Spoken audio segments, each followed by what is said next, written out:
Ngwatanĩro ya arutani ya KNUT hĩndĩ ya mũcemanio wa o mwaka wa gĩcigo kĩa ũmbunge kĩa Bureti kaunti-inĩ ya Kericho, kũrĩa hĩndĩ ya mũcemanio ũyũ arimũ aya nĩ matũgĩrĩtie itua rĩa kwamũra Evelyn Mitei ta mũrũgamĩrĩri mũnene wa ihinda wa komishoni ya kwandĩka arimũ nĩyo TSC. We are thankful that Mitei is coming in, and the biggest reward that Mitei should give the teachers now is the CBA for the year 2025-2029. Considering that the CBA that we are having now is coming to an end by 30th of June.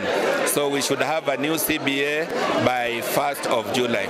Arimũ aya nĩ matarĩirie mamwe ma mathĩna marĩa makoretwo magĩtũngana namo wĩra-inĩ wao, kũrĩa oho matarĩirie maũndũ marĩa matanyĩte kũgunĩka namo wona ngirimiti ĩrĩa mekĩranĩire na komishoni ya TSC yakinyanĩrio. As a union, we have given our demand proposal, which is for the basic salary at the rate of 60%, and then all the allowances cutting across at 30%.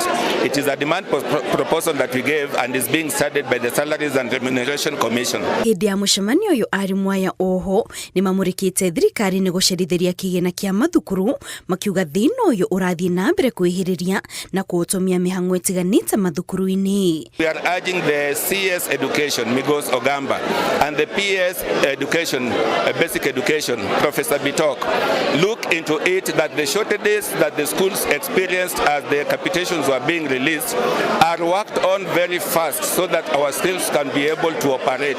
Because if you don't do that, then our schools will not be able to run properly the way they are supposed to be. Arimũ aya oho nĩ morĩtie thirikari ĩtigĩrĩre nĩ yagathĩka kĩgĩna gĩa kũigana gĩa kwandĩka o hamwe na kũrĩha arimũ bajeti-inĩ ya mwaka wa kĩgĩna wa 2025 na 2026 itemi-inĩ rĩa kũgacĩrithia gĩthomo. Ngĩribotera Inooro TV, njĩtagwo Kate Muthoni.